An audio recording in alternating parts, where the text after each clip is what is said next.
50 grams sugar తీసుకో, 20 grams coconut powder తీసుకో, 80 grams butter తీసుకో, 100 గ్రామ్స్ ఆటా కానీ మైదా కానీ నీ ఇష్టం ఏదన్నా తీసుకో. దాని తర్వాత బటర్ని బాగా మిక్స్ చేసుకో. మిక్స్ చేసుకున్న తర్వాత ఒక జల్లెడ పెట్టుకొని షుగర్ అండ్ ఆటా అందులో జల్లెడ పట్టించుకో. జల్లెడ పట్టించుకొని బాగా మిక్స్ చేయండి.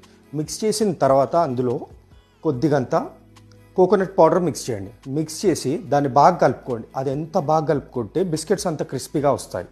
సో కలుపుకున్న దాన్ని మొత్తం మనము ఏదైనా ఎయిర్ టైట్ బ్యాగ్లో ప్యాక్ చేసి ఫ్రీజర్లో 12 hours are more than maximum is 18 hours store చేసుకోవచ్చు. స్టోర్ చేసుకున్న తర్వాత దాన్ని ఓపెన్ చేయండి. ఓపెన్ చేసి మళ్ళీ దాన్ని బాగా మిక్స్ చేయండి. ఎంత బాగా మిక్స్ చేస్తే అంత మంచిది. My suggestion is 5 minutes. దాని తర్వాత అప్పడాల కర్రతో చపాతీలాగా చేయండి. చపాతీలాగా చేసిన తర్వాత సైడ్స్ అడ్జస్ట్ చేసుకొని బాక్స్ షేప్లో చేయండి. సో బాక్స్ షేప్లో చేసుకున్నాక మళ్ళీ దాని మీద మిక్స్ చేయండి. దాని మీద మిక్స్ చేసిన తర్వాత బిస్కెట్ కటర్ తీసుకోండి. బిస్కెట్ కటర్తోని మీకు ఏ సైజులో ఏ షేప్లో కావాలో ఆ షేప్లో కట్ చేసుకోండి. కట్ చేసుకున్న తర్వాత ఒక్కొక్క బిస్కెట్ తీసుకొని కోకోనట్ పౌడర్లో మిక్స్ చేయండి. జస్ట్ అలా డిప్ చేయండి. డిప్ చేసి బేకింగ్ ట్రే మీద పెట్టుకోండి. అండ్ ఇది మీరు బేక్ చేసుకోవాల్సింది 180 degreesలో 15 minutes. సో దాని తర్వాత అనేది మీకు రెడీ అయిపోతాయి బిస్కెట్స్.